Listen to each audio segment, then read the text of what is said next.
हम लोग स्पाइन सीधी रखेंगे, 3 बार ओम का उच्चारण ध्यान मुद्रा में, और उसके पश्चात फिर प्रार्थना। ओ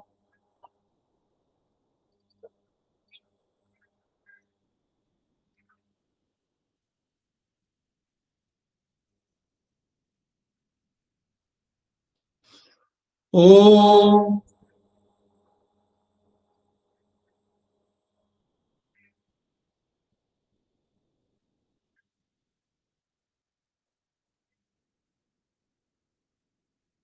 ओ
आवाज नहीं आ रही है। हाँ सर का शायद नेटवर्क गड़बड़ हो गया है ना। हाँ वो लॉग मैं आउट हो वही गए देखती रही। जिस उससे थे उससे लॉग आउट हो गए हैं। हाँ हाँ एक का लगता है। जी मैम।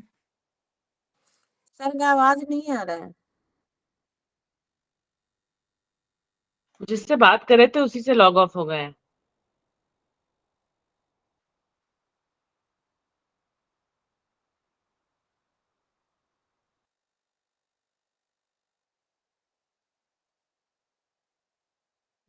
नेटवर्क चला गया है, अभी आ रहा है। ठीक है, अभी जी सर। 2 मिनट में पूरा नेटवर्क चला ठीक गया है है। ठीक है सर।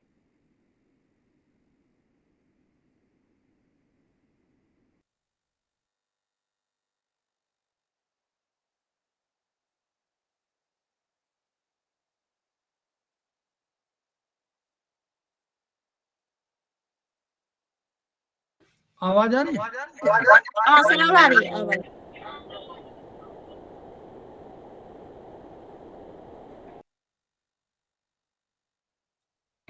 आवाज आ रही है आवाज? ठीक। हम लोग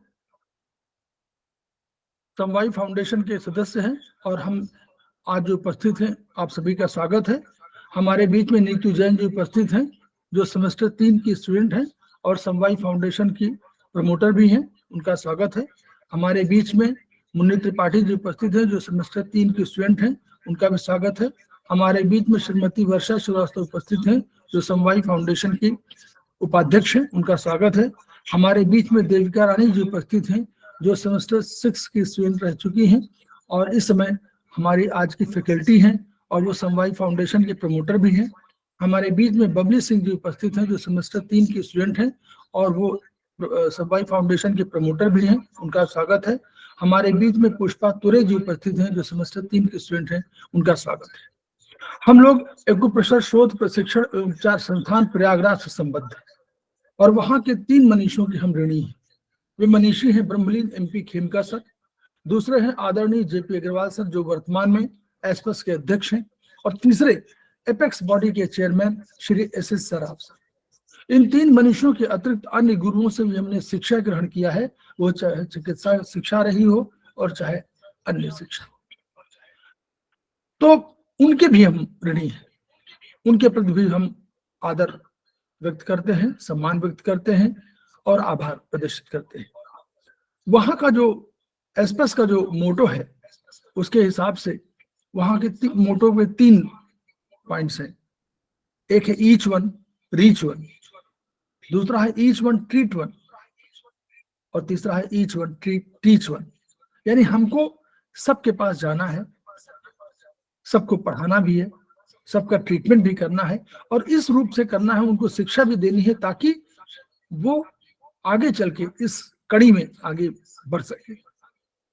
तो हम आपके माध्यम से इस जो अलग जगी हुई है उसको पूरे विश्व में फैलाना चाहते हैं और इस विधा को जो सबसे कम खर्चीली है उसको हम पीड़ित मानवता के लिए आगे लाना चाहते हैं। तो हम लोग इसी उद्देश्य को लेकर चलेंगे। आप सभी साधुवाद के पात्र हैं, धन्यवाद के पात्र हैं कि आप इस हमारी भावना को आगे पहुंचाएंगे पूरे समाज में, अपने आसपास के लोगों में। तो हम लोग चलते हैं। आज हमारे बीच में देविका रानी जी उपस्थित हैं जो पुराना टॉपिक हमारा एंडोक्राइन सिस्टम था, उसमें एक पार्ट हो गया था, अब थोड़ा सा बाकी रह गया था, तो वो उन्हीं को उनका स्वागत कर रहा हूं और उन्हें सौंप रहा हूं कि वो अपनी शुरुआत करें। Over to Devika Rani. Thank you Arvind sir. नमस्ते आप सबको और आज के सेशन में आपका स्वागत है। मैं अभी सबसे पहले अपना स्क्रीन शेयर करूंगी, आप मुझे बता दीजिएगा कि आपको दिख रहा है कि नहीं।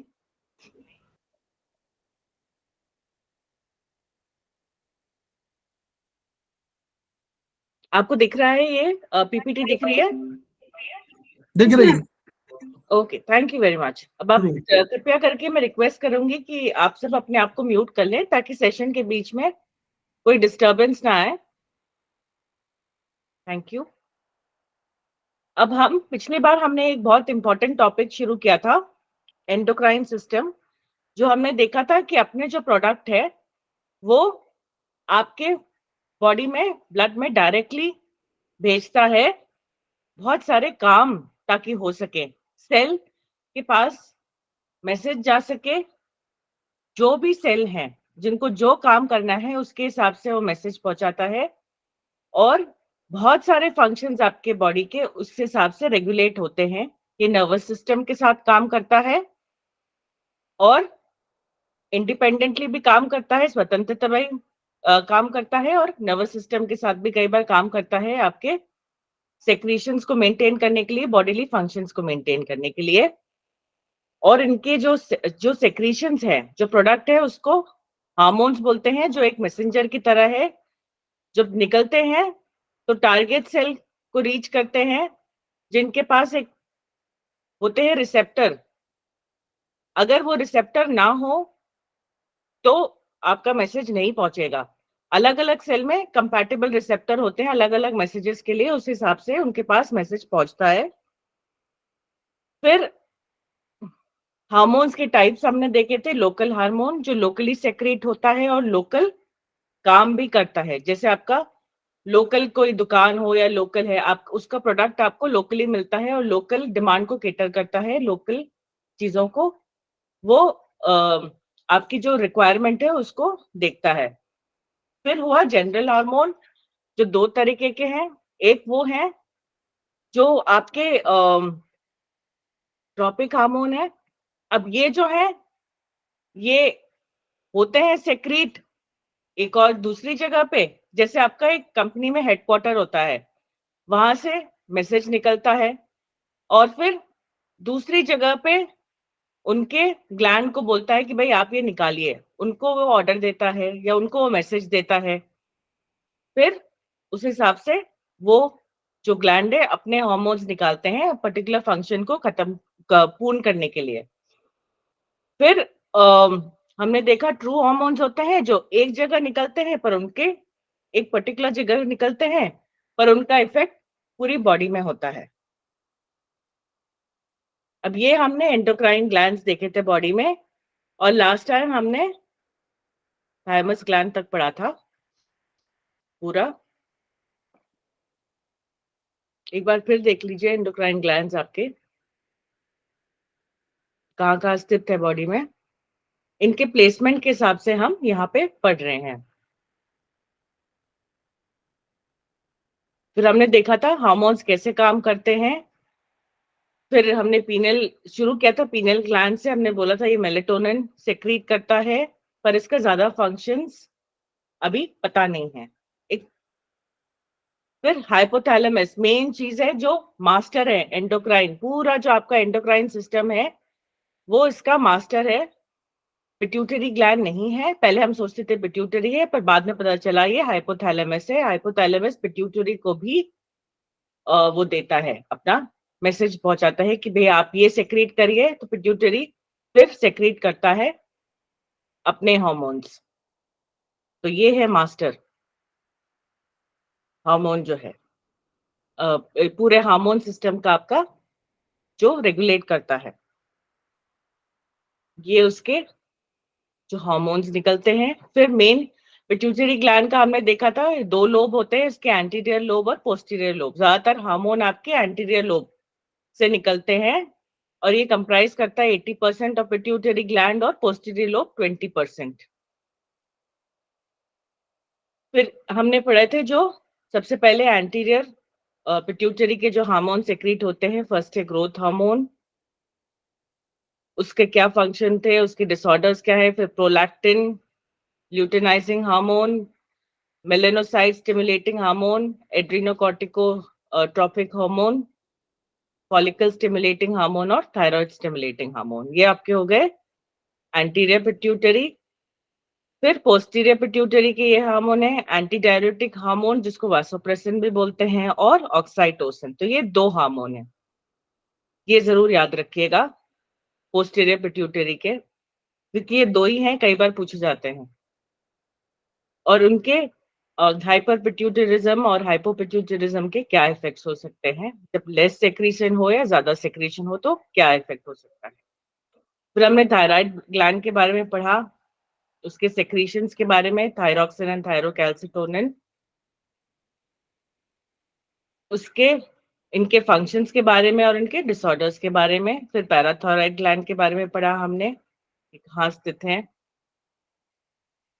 पैराथॉर्मोन या पैराथायरॉइड हार्मोन ये सेक्रेट करते हैं, इनके क्या डिसऑर्डर्स हो सकते हैं। फिर हमने थाइमस ग्लैंड के बारे में पढ़ा था। और अब आज हम जो शुरू कर रहे हैं वो है एक बहुत इंपॉर्टेंट ग्लैंड जो है पैनक्रियास। अब इनमें होते हैं आइलेट्स ऑफ लैंगरहैन और ये सेक्रेट करते हैं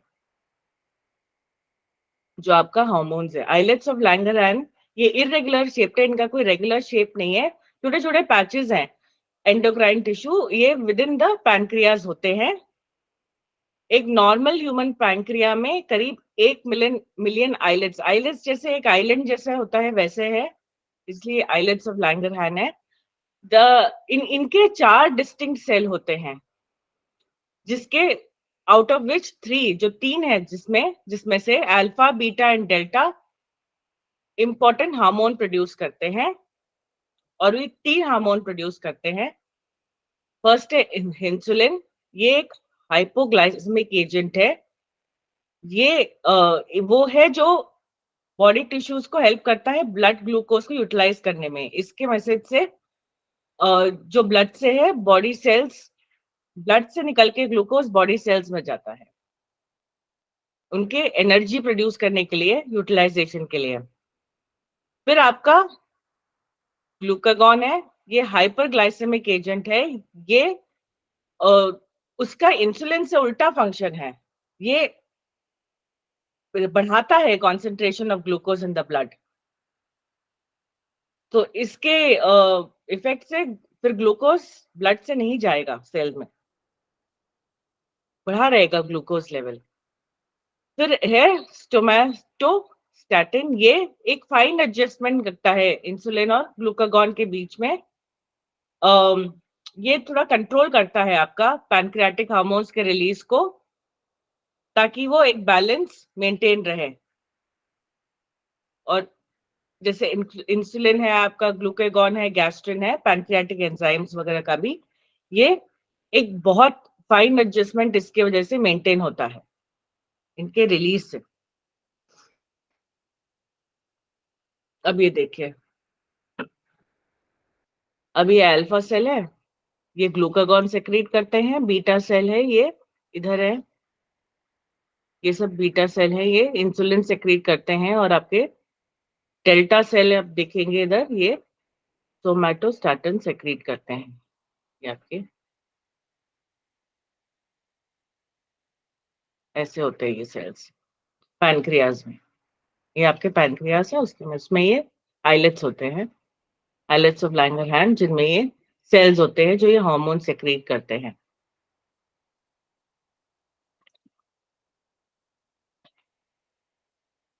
अब हम आते हैं इनके हार्मोन इंसुलिन पे। इंसुलिन का बहुत इंपॉर्टेंट रोल है, ये अलाउ करता है ब्लड को, जो बॉडी में जो ग्लूकोज है वो ब्लड से आपके सेल्स में एंटर होने में। अगर ये इंसुलिन नहीं सेक्रेट होगा या कम सेक्रेट होगा तो आपका जो लेवल ऑफ, वो हम आगे जाके पढ़ेंगे, इफेक्ट होगा ग्लूकोज जो सेल में घुसता है, और ग्लूकोज नहीं जाएगा तो फिर आपके सेल्स को एनर्जी नहीं मिलेगी। इसलिए ग्लूकोज का आपके ब्लड से सेल में जाना बहुत जरूरी है। तो इंसुलिन कैसे हेल्प करता है, आपका कंट्रोल करता है ब्लड शुगर लेवल। तो आप जब खाते हैं, आपके बॉडी, हमने पढ़ा है, न्यूट्रिएंट्स को ब्रेक डाउन करता है और कार्बोहाइड्रेट्स को into a sugar called glucose. Glucose is the bodies main source of energy, it is also called blood sugar. और ये ब्लड शुगर बढ़ जाता है जब आप खाना खाते हैं, क्योंकि ब्लड में रहता है, डाइजेस्ट होने के बाद ये ब्लडी में तो रहता है, पर आपके तो सेल्स को चाहिए ना फंक्शनिंग के लिए। ब्लड में पड़ा रहेगा तो क्या होगा, उसका कोई यूज नहीं होता। तो जब इंसुलिन हार्मोन सेक्रीट होता है,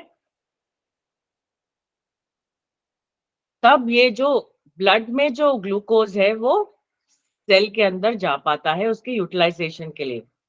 तो जब खाने के बाद आपका ग्लूकोज होता है, ब्लड स्ट्रीम में पहुंचता है, तो पैनक्रियाज उस पर रिस्पॉन्ड करते हैं, उस जान जाते हैं कि हाँ ग्लूकोज है, अब इसको सेल में भेजना है, तो वो इंसुलिन सेक्रेट करता है। फिर इंसुलिन अलाउ करता है ग्लूकोज को बॉडी सेल में एंटर करने के लिए, ताकि इनको एनर्जी मिल सके।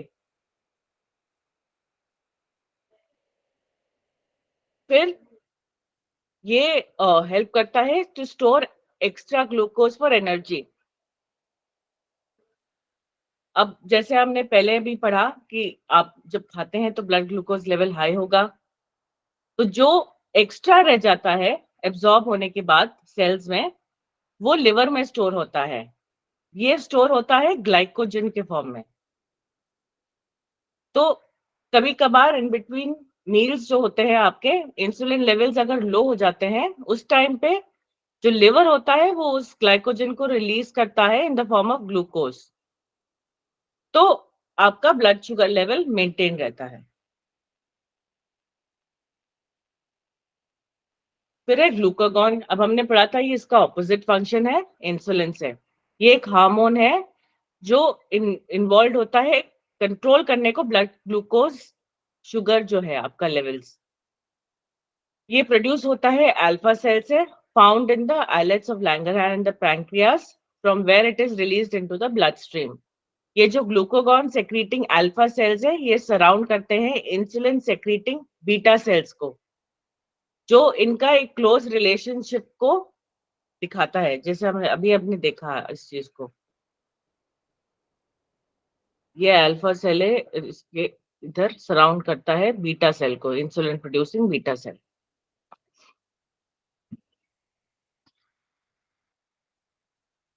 अब ग्लूकागोन का रोल है to prevent blood glucose levels from dropping to low. तो ये उसको बहुत ज्यादा लो ड्रॉप करने से भी हेल्प करता है ये। To do this, it acts on the liver in several ways. ये stimulate करता है conversion of stored glycogen stored in the liver to glucose, which can be released into the bloodstream. This process is called glycogenolysis. फिर ये promote करता है production of glucose from amino acid molecules. This process is called gluconeogenesis. It reduces glucose consumption by the liver so that as much glucose as possible can be secreted into the bloodstream to maintain blood glucose level. अगर जरूरत पड़ी, अगर required है blood में blood glucose level को maintain करना एक particular level, तो वो जो स्टोर होता है लिवर में उसको भी उसका कम करता है उसको। Glucagon also acts on adipose tissue to stimulate the breakdown of fat stores into the bloodstream. तो ये जो adipose आपका फैट टिश्यू है उसको भी, उस पे भी एक्ट करता है ये। तो फैट स्टोर्स जब जरूरत पड़ते हैं, हमें पता है फैट ब्रेकडाउन होता है बॉडी में एनर्जी रिक्वायरमेंट को प्रोवाइड करने के लिए, तो वो ग्लूकागॉन उसमें हेल्प करता है। अब इनके अगर किसी भी तरीके की कोई भी इश्यू हो, जैसे इंसुलिन में फॉर एग्जांपल, तो उसमें क्या आपके डिसऑर्डर्स हो सकते हैं। ये डायबिटीज आज की डेट में एक बहुत बड़ा इश्यू हो गया है ग्लोबली। तो ये इसको समझना जरूरी है, इसलिए पैनक्रियास का रोल भी बहुत इंपॉर्टेंट हो गया है आज की डेट में,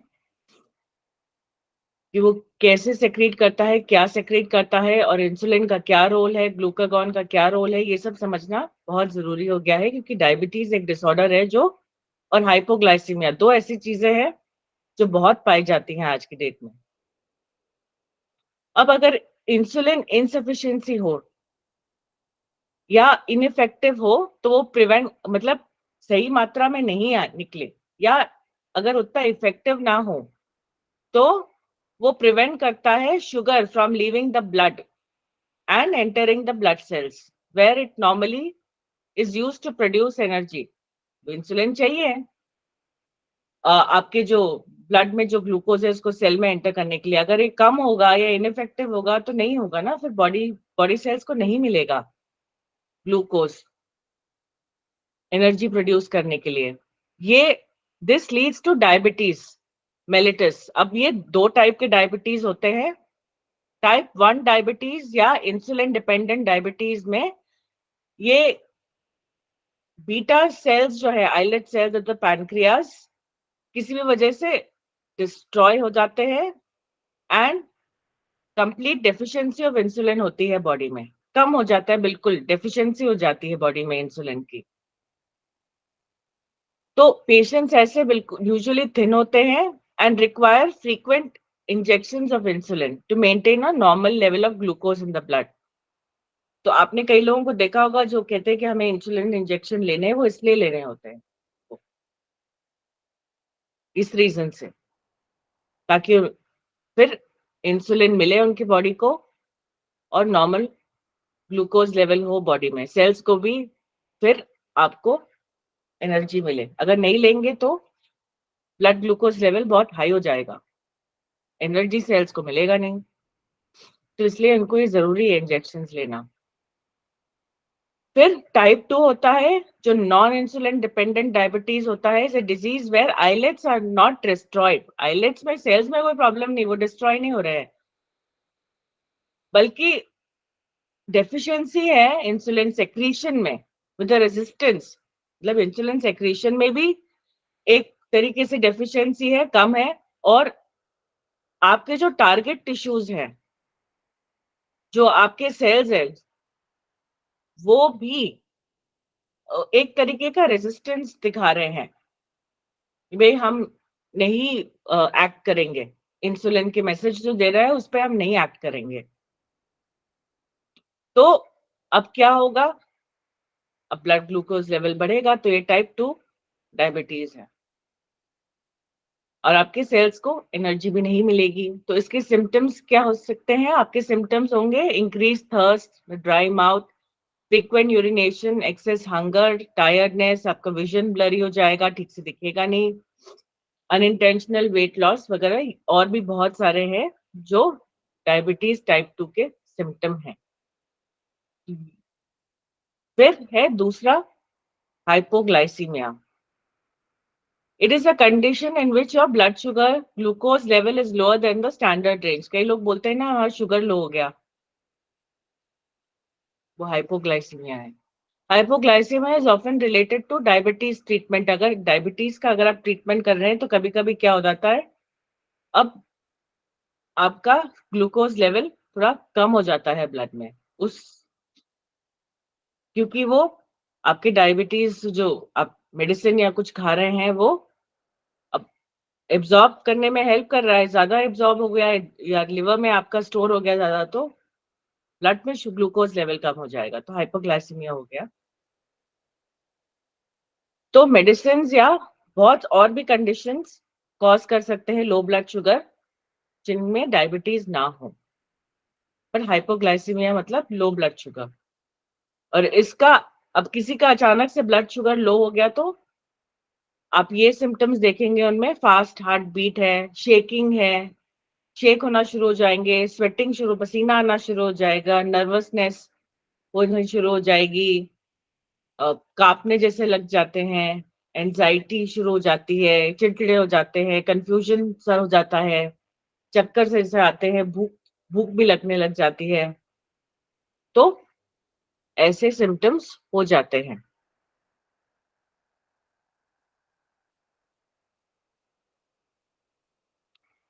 अब हम आते हैं आपके एड्रीनल ग्लैंड में। अब ये जो है एड्रीनल ग्लैंड, यहाँ देखिए हमने पहले भी देखा था, ये किडनी के ऊपर सिचुएटेड है, दोनों किडनीज के ऊपर एक एक एड्रीनल ग्लैंड होगा।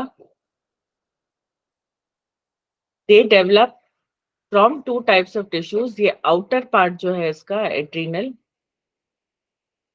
ग्रैन्युलर टिश्यूज से बनता है, known as cortex, adrenal cortex, and the central part is made up of nervous tissues है, और ये नोन एज ये मेडुला, ये एड्रीनल मेडुला। ये अगर आप काट दें उसको बीच में से तो क्रॉस सेक्शन ऐसे दिखेगा आपको। तो ये कॉर्टेक्स हो गया, ये मेडुला हो गया।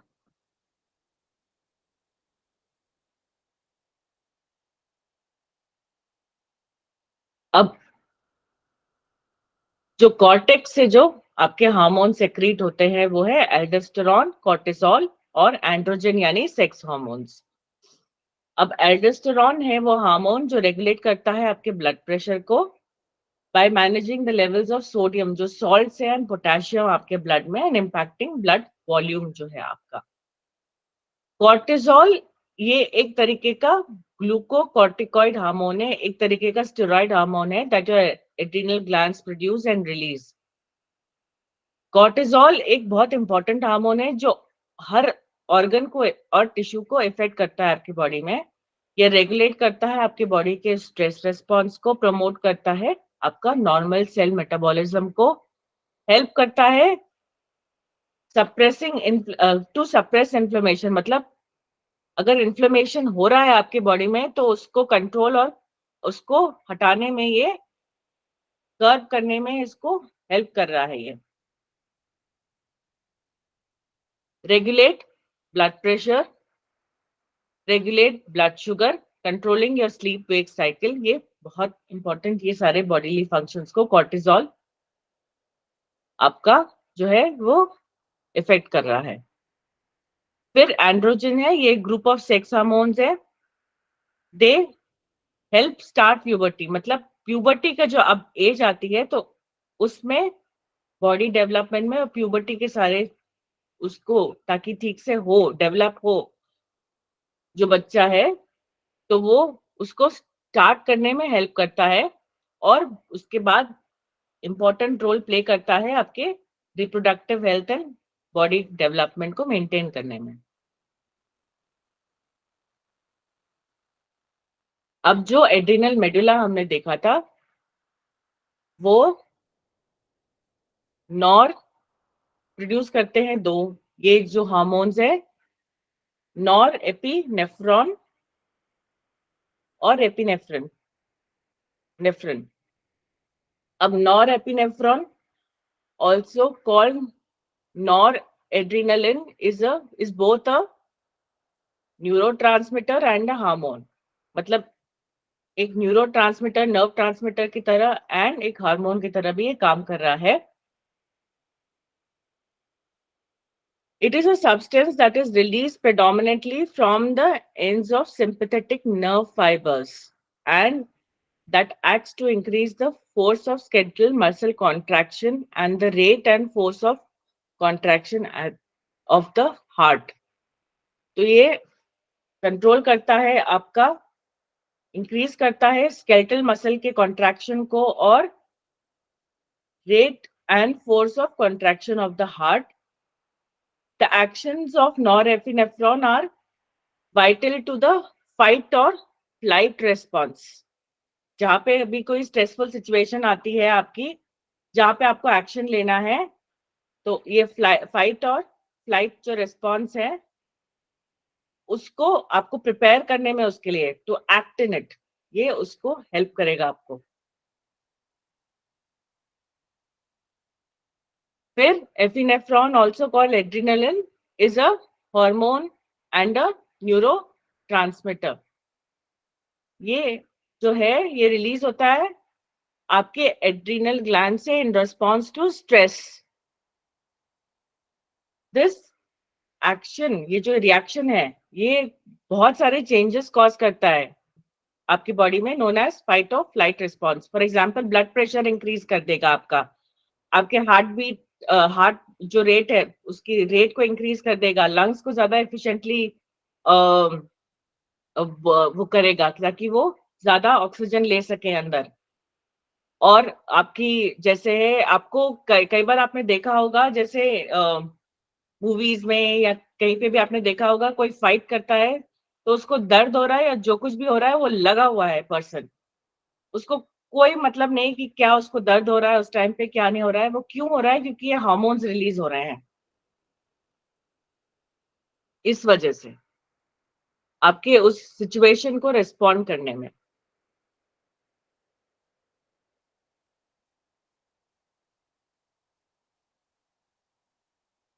फिर आपके अगर एड्रिनल ग्लैंड्स में के जो ये जो हार्मोन्स है उनमें कुछ डिसऑर्डर हो तो क्या होगा? जब आपके एड्रिनल ग्लैंड्स अगर excess amounts of certain hormone produce करते हैं तो वो ओवर एक्टिव कंडीशन में होते हैं। तो उसमें क्या सिम्टम्स होता है अगर वो ओवर प्रोड्यूस हो रहे हैं? तो अगर आपके सेक्स हार्मोन्स, एंड्रोजेनिक स्टेरॉइड्स या एंड्रोजेनिक हार्मोन्स अगर आपके ज्यादा प्रोड्यूस हो रहे हैं, जैसे कि टेस्टोस्टेरोन है, वो एक एंड्रोजन हार्मोन है, तो ये आपके मेल जो कैरेक्टरिस्टिक जो मेल का आपको दिखता है, एंड फीमेल में कुछ चीजें जैसे आपके फीमेल में थोड़ा कम बट मेल में ज्यादा आपके होता है टेस्टोस्टेरोन, मेल में ज्यादा होता है।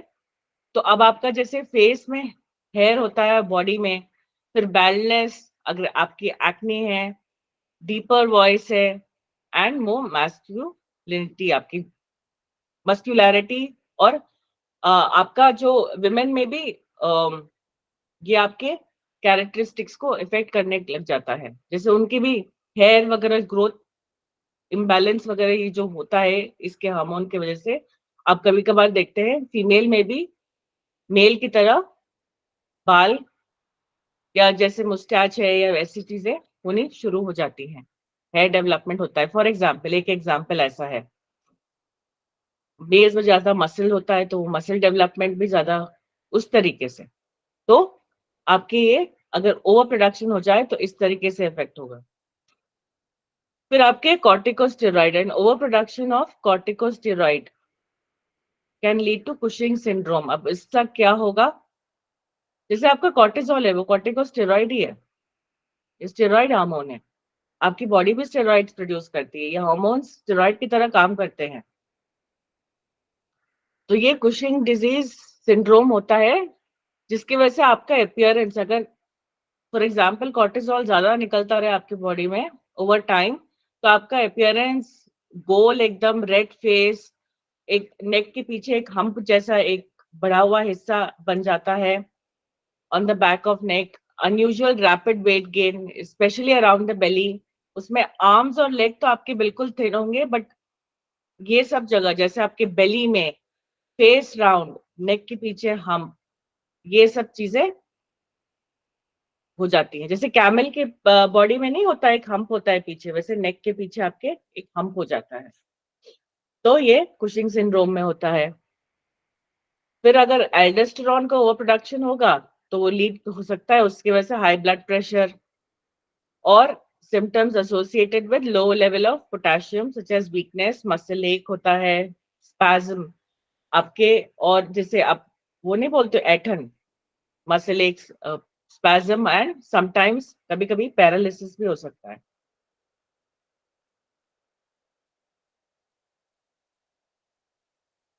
अब हमने ओवर एक्टिव पढ़ा था, अब इनसफिशिएंसी, अगर इनफ हार्मोन नहीं बनाता है तो क्या प्रॉब्लम हो सकती है। अब प्राइमरी काइंड अगर हार्मोन कॉर्टिसोल जैसे फॉर एग्जांपल अगर नहीं प्रोड्यूस हो रहा है तो आपका एडिसन डिजीज होता है। It is rare, it is when adrenal glands don't make enough of the hormones cortisol and aldosterone. अब सेकेंडरी एड्रिनल इनसफिशिएंसी अगर होता है when the pituitary gland doesn't make enough of hormone ACTH, जो effect करता है इनके secretion को, हमने पढ़ा था ACTH का। तो adrenal glands then don't make enough cortisol. अब क्या होता है अगर लैक ऑफ कॉर्टिसोल हो, अब वो इफेक्ट करता है होमोस्टेसिस, बहुत सारे फंक्शंस आपका कंट्रोल करता है, तो obviously homeostasis of the body तो इफेक्ट होगा ही ना, इन स्पेशली स्ट्रेसफुल सिचुएशंस में, या जहाँ पे आपको ज्यादा एफर्ट की जरूरत है, आपको स्ट्रेन पड़ रहा है।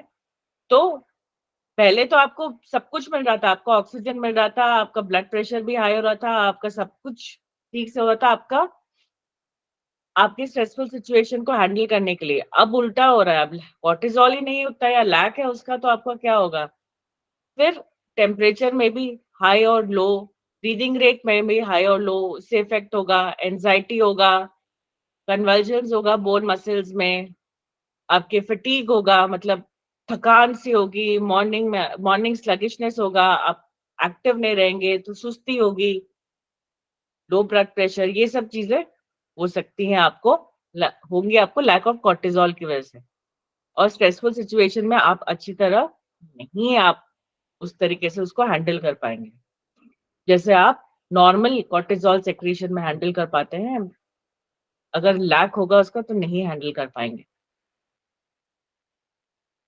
फिर लैक ऑफ एल्डोस्टेरोन होगा तो lack of ions and water and body fluids, hypotension और मिसफंक्शनिंग ऑफ डाइजेस्टिव सिस्टम भी आपका हो सकता है।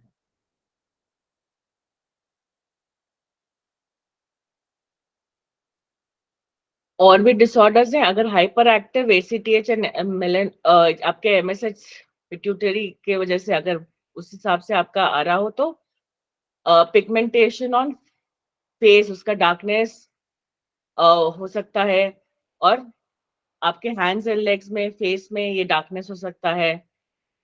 आपके माउथ कैविटी में म्यूकस मेम्ब्रेन्स आपके जो माउथ कैविटी के अंदर अंदर जो मुंह के अंदर है उसमें डार्क पैचेस हो सकते हैं।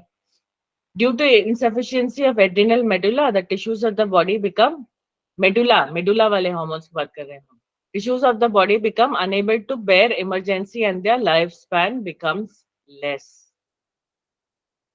तो इमरजेंसी सिचुएशन में उतना अच्छी तरह नहीं रिस्पॉन्ड कर पाएंगे सेल्स। अगर हाइपर एक्टिविटी होती है एड्रेनल मेडुला के हार्मोन्स में तो the situation occurs due to hypertrophy of medullary cells. In case of this, the patient will suffer from paroxysmal और sustained hypertension. मतलब hypertension तो है ही, अब वो रेगुलर होता जा रहा है. The person will show the following systems of tachycardia, extrasystole and ventricular fibrillation. मतलब आपके ventricular fibrillation मतलब the lower heart chambers जो contract करते हैं very rapid and uncoordinated manner में. As a result, the heart doesn't pump blood to the rest of the body. ये heart attack के case में हो सकता है. The patient will also have excess sweating and he will have a fear psychosis हो जाएगा शुरू में, तब डर लगने लगेगा उसको.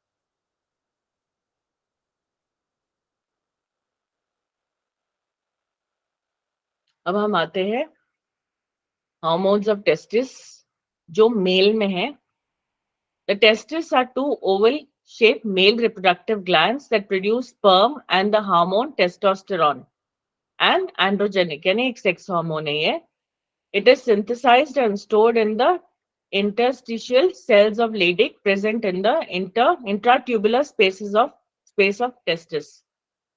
ये आगे जाके मैंने दिखाया ये Leydig cells.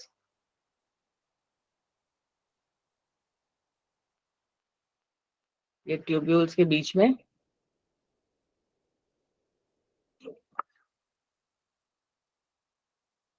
अब its secretion is controlled by the hormones follicle stimulating hormone जो आपका FSH and luteinizing hormone which is secreted by anterior pituitary. It is not secreted after birth till puberty age. Puberty age में ही ये secrete होता है.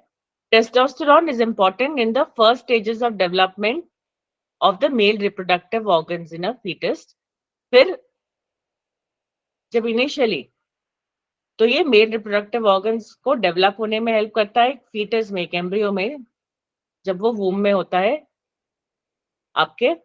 और फिर mail characteristics को develop होने में ये इसका बहुत इंपॉर्टेंट रोल है. जैसे प्यूबर्टी के टाइम, जब प्यूबर्टी की एज होती है तब मेल कैरेक्टरिस्टिक्स है जैसे growth of facial hair, deepening of voice and the growth spurt that takes place during puberty. जैसे मसल्स वगैरह हमने अभी देखा था, वो सब डेवलप होने में टेस्टोस्टेरोन का मेजर रोल है.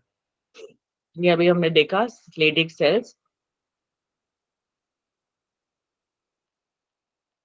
अब अगर आपका टेस्टोस्टेरोन, अगर उसके टेस्टिस के हार्मोन्स में टेस्टोस्टेरोन लेवल्स में अगर कुछ रिलीज में कुछ इश्यू है, हाई या लो है, तो इनके ये डिसऑर्डर्स होंगे. अगर हाई टेस्टोस्टेरोन लेवल है तो इट नोन एज हाइपर एंड्रोजिनिज्म इसको ये कहलाया जाता है.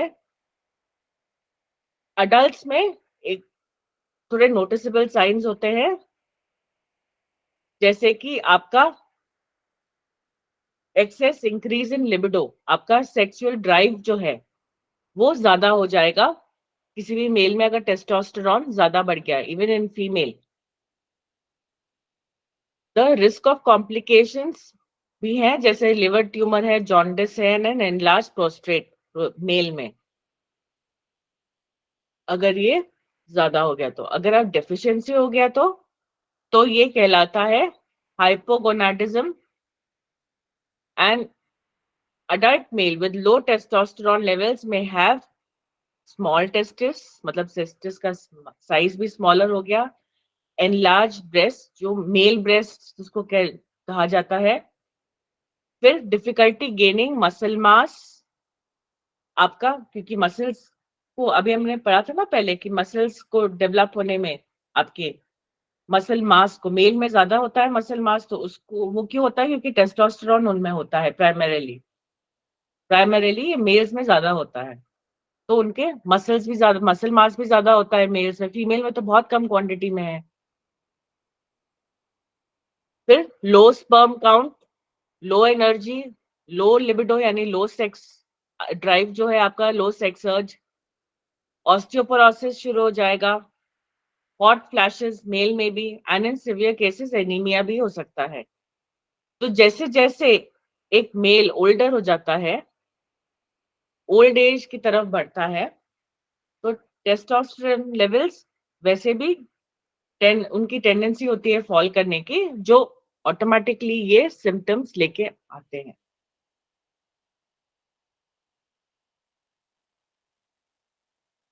अब फीमेल में जो ओवरीज हैं उनके बारे में पढ़ते हैं। इन women the two ovaries are found on either side of the uterus or womb inside the pelvis. pelvis में आपके यूट्रस के आइदर साइड, दोनों तरफ आपके दो ओवरीज हैं। ये ओवल शेप्ड होते हैं, जैसे अंडे का शेप होता है, and about 3 to 5 centimetre long. Each ovary जो है अटैच होता है यूट्रस से by a ligament called the ovarian ligament which holds the ovary in place. अब ओवरीज का दो मेन फंक्शन है, टू हाउस मतलब आपका ओवा जो एग होता है उसको रखना और उसको रिलीज करना, एंड टू मेक हार्मोन्स जो होते हैं इंक्लूडिंग एस्ट्रोजन एंड प्रोजेस्टेरॉन। अब एस्ट्रोजन जो होता है वो सिंथेसाइज होता है, रिलीज होता है follicular cells of the ovary में। उसका रिलीज स्टिमुलेट होता है, कौन बोलता है उसको रिलीज करने को? फिर आपका पिट्यूटरी से जो सेक्रेट होता है FSH and LH, follicular stimulating hormone और ल्यूटिनाइजिंग हार्मोन, और इनहिबिट होता है by high blood estrogen level. अब हाई ब्लड, हमने बोला ना एक फीडबैक लूप होता है हार्मोन्स का, तो अगर एस्ट्रोजन लेवल हाई हो गया ब्लड में तो एक फीडबैक पहुंचेगा, तो इससे फिर पिट्यूटरी में फीडबैक पहुंचेगा, फिर पिट्यूटरी बोलेगा ओवरीज को कि भैया मत रिलीज करिए एस्ट्रोजन ज्यादा, या बंद करिए। The feminization of a female at the age of puberty is a combined effect of estrogen and जो फीमेल आपके कैरेक्टरिस्टिक्स है, सेक्सुअल कैरेक्टरिस्टिक्स जो डेवलप होते हैं प्यूबर्टी के टाइम पे, वो इनका कंबाइंड इफेक्ट होता है उस पे, एस्ट्रोजन और प्रोजेस्टेरॉन का। Estrogen regulates the menstrual cycle, जो आपका हर मंथली साइकिल है उसको रेगुलेट करता है, फर्टिलिटी को रेगुलेट करता है और प्रेगनेंसी को भी। और estrogen is also important in keeping bones healthy, आपके बोन्स को भी हेल्दी रखने में इसका रोल है, as it prevents the breakdown of bone and helps the absorption of calcium from the gut। आपके इंटेस्टाइन से कैल्शियम के एब्जॉर्प्शन में ये हेल्प करता है। इसीलिए आपका जब मेनोपॉज होता है फीमेल्स में, एस्ट्रोजन लेवल्स इफेक्ट होते हैं, तब आपका कैल्शियम लेवल जब कम होता है तो आपको सप्लीमेंट्स दिए जाते हैं, और नहीं तो अगर ऑस्टियोपोरोसिस जैसी डिजीजेस शुरू होती है, क्योंकि ना कैल्शियम एब्जॉर्प्शन आपका इफेक्ट होता है।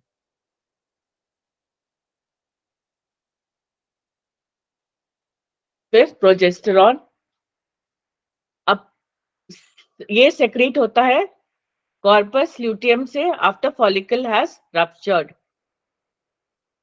ओवरी में के थ्रू ये जो कॉर्पस ल्यूटियम होता है, ये उसके बाद ये उसमें से सेक्रेट होता है। In pregnancy continuously secreted by the आपकी जो प्लेसेंटा है, प्लेसेंटल सेल्स। आपका प्लेसेंटा आपको पता होगा जो बेबी को ब्लड सप्लाई करता है, फीटस को ब्लड सप्लाई करता है प्रेगनेंसी में, खाना मतलब बेसिकली ब्लड जो नेवल में आपका जुड़ा रहता है बच्चे के, उनके सेल से प्रेगनेंसी में कंटिन्यूअसली सेक्रेट होता है। इस release is stimulated by luteinizing hormone. Progesterone का भी रोल है आपके मेंस्ट्रुअल साइकिल को रेगुलेट करने में, प्रेगनेंसी को मेंटेन करने में, स्ट्रेंथन करना pelvic floor muscles, prevents milk production and helps the unborn baby to develop.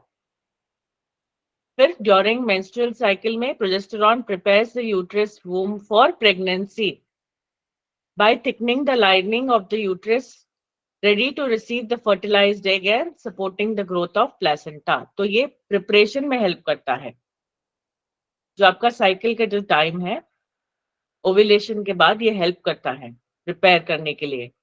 अगर कंसेप्शन हुआ तो अगर प्रेगनेंसी हुई तो उसके लिए आपके यूट्रस को प्रिपेयर करता है।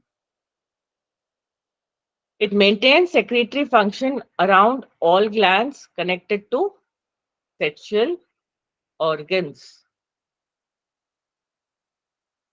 तो अब ऑलमोस्ट लास्ट पार्ट में आ रहे हैं इसके हॉर्मोन्स ऑफ ओवरीज, उनके डिसऑर्डर्स में। अगर आपके low and high levels of estrogen and progesterone are तो मेंस्ट्रुअल प्रॉब्लम्स होंगी, क्योंकि वो उनको रेगुलेट करने में हेल्प करता है आपकी मेंस्ट्रुअल साइकिल को। फिर low level of estrogen and progesterone are linked to menopause and premature menopause. आपका हार्मोन्स लेवल जो है वो इफेक्ट होते हैं। आप मेनोपॉज और प्रीमेच्योर मेनोपॉज भी अगर हो गया तो इन्हीं का रोल है इसमें। Low levels of estrogen and progesterone are linked to poor bone health. आपने अभी देखा कि ये हेल्प करते हैं बोन कैल्शियम अब्सॉर्ब होने में। अगर नहीं होंगे ठीक, अगर लो लेवल होगा तो बोन हेल्थ भी पुअर होगी। Low levels of estrogen are linked to a lack of development of female secondary sex characteristics. फिर वो भी ठीक से नहीं डेवलप होंगे क्योंकि उनका रोल होता है उसमें। High level of estrogen and progesterone are linked to weight gain. अगर हाई लेवल होगा तो आपका वेट गेन ही होगा। तो इससे हमारा खत्म होता है आपका एंडोक्राइन सिस्टम। एक बहुत इंपॉर्टेंट सिस्टम है, आपने देखा बॉडी के आपके सारे फंक्शंस को ये कंट्रोल कर रहा है, उनको रेगुलेट करने में मेटाबॉलिज्म है, आपकी बॉडी की वेरियस एक्टिविटीज को ये, और स्ट्रेस रिस्पॉन्स, बहुत सारी चीजें आपकी बॉडी की लगभग सारी एक्टिविटीज को मेंटेन करने में ये हेल्प कर रहा है। अगर इनके इम्बैलेंसेस होते हैं तो बहुत सारे डिसऑर्डर्स होते हैं बॉडी में, और ये आपको जानना जरूरी है क्योंकि आज की डेट में लाइफस्टाइल डिजीजेस बढ़ रहे हैं, और वो लाइफस्टाइल डिजीजेस जो है अल्टीमेटली आपके हार्मोन सेक्रेशंस को इफेक्ट कर रहे हैं, जिसकी वजह से बॉडी में आप इफेक्ट्स देख रहे हैं। फॉर एग्जांपल डायबिटीज है, बहुत बढ़ रहा है आज की डेट में। आप बहुत सारे केसेस है वर्ल्ड ओवर, खाली हमारे यहाँ ही नहीं, वर्ल्ड ओवर। तो इनका रोल आपको समझना बहुत जरूरी है। आपके पास ट्रीटमेंट के लिए या अपने ही हेल्थ को मेंटेन करने के लिए इनका रोल आपको समझना बहुत जरूरी है। अगर आपको कुछ हो रहा है, कुछ चीज हो रही है, तो आप you can go back and study, और आपका रिपोर्ट्स में अगर कुछ आ रहा है तो उस हिसाब से आप पढ़ सकते हैं, आपको समझ में आएगा। अगर आप ट्रीटमेंट भी देख रहे हैं बुक में तो आपको समझ में आएगा कि हाँ ये ट्रीटमेंट ये चीज कर रहा है, इसका ये इफेक्ट हो रहा है अल्टीमेटली आपके बॉडी में। तो इसलिए इसको समझना बहुत जरूरी है। और जैसे लास्ट टाइम हम लोगों ने बोला था, आप एक टेबल बनाइएगा, इतना मुश्किल नहीं है इसको करना। अगर आप टेबल फॉर्म में, जैसे अरविंद सर ने भी लास्ट टाइम बताया था कि एक टेबल ऑफ फॉर्म में आप सारा लिखिए कि क्या हार्मोन्स है, कहाँ से कहाँ है, वो कहाँ प्लेस्ड है बॉडी में, कहाँ से उनके कौन सा पार्ट क्या सेक्रीट कर रहा है, और सारा आप एक एक चीज लिखिए उनके। फिर जो उनके रोल हैं, फिर जो डिसऑर्डर्स हैं, वो सब एक जगह अगर आप प्रॉपर टेबल ऑफ फॉर्म में बनाएंगे तो आपको पढ़ने में थोड़ा इजी होगा।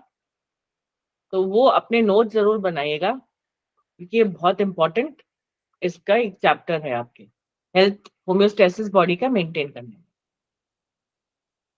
आज तो इससे हमारा मैम एंडोक्राइन मैम आपने बहुत अच्छा पढ़ाया, आपकी स्लाइड्स बहुत अच्छी थी, तो आप अपनी स्लाइड्स शेयर कर सकते हैं क्या? हम इतनी जल्दी नोट्स नहीं बना पाए आपकी बहुत अच्छा, आपने एक एक पॉइंट वाइज पॉइंट लिख रखा है उसको। ठीक है, मैं आपको, ताकि आप वो कर सके, मैं अरविंद सर को भेज दूंगी। Thank you ma'am so much, thank you so much ma'am.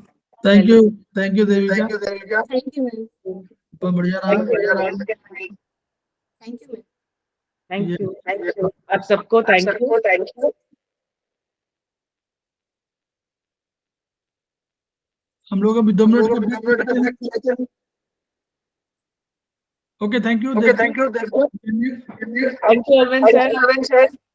आप सबको नमस्कार। Have a good evening. Good evening. Good evening.